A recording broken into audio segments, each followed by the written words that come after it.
Il s'agit ici de l'innovation du RHDP, qui a été le premier parti politique à penser à la question d'emploi pour ses militants. Vous avez entendu ce que le monsieur il a dit? C'est très grave.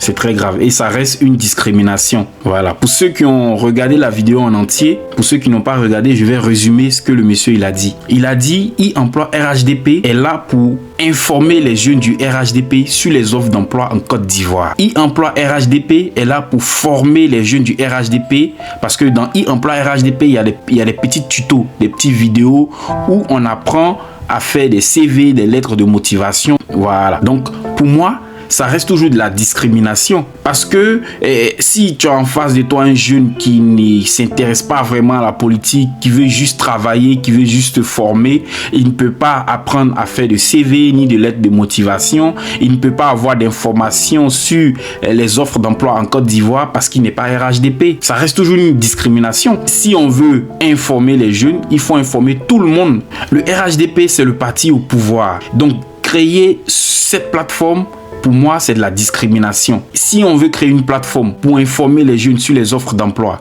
pour former les jeunes concernant les CV, les lettres de motivation, ben, il faut le faire pour tous les jeunes, pour tout le monde.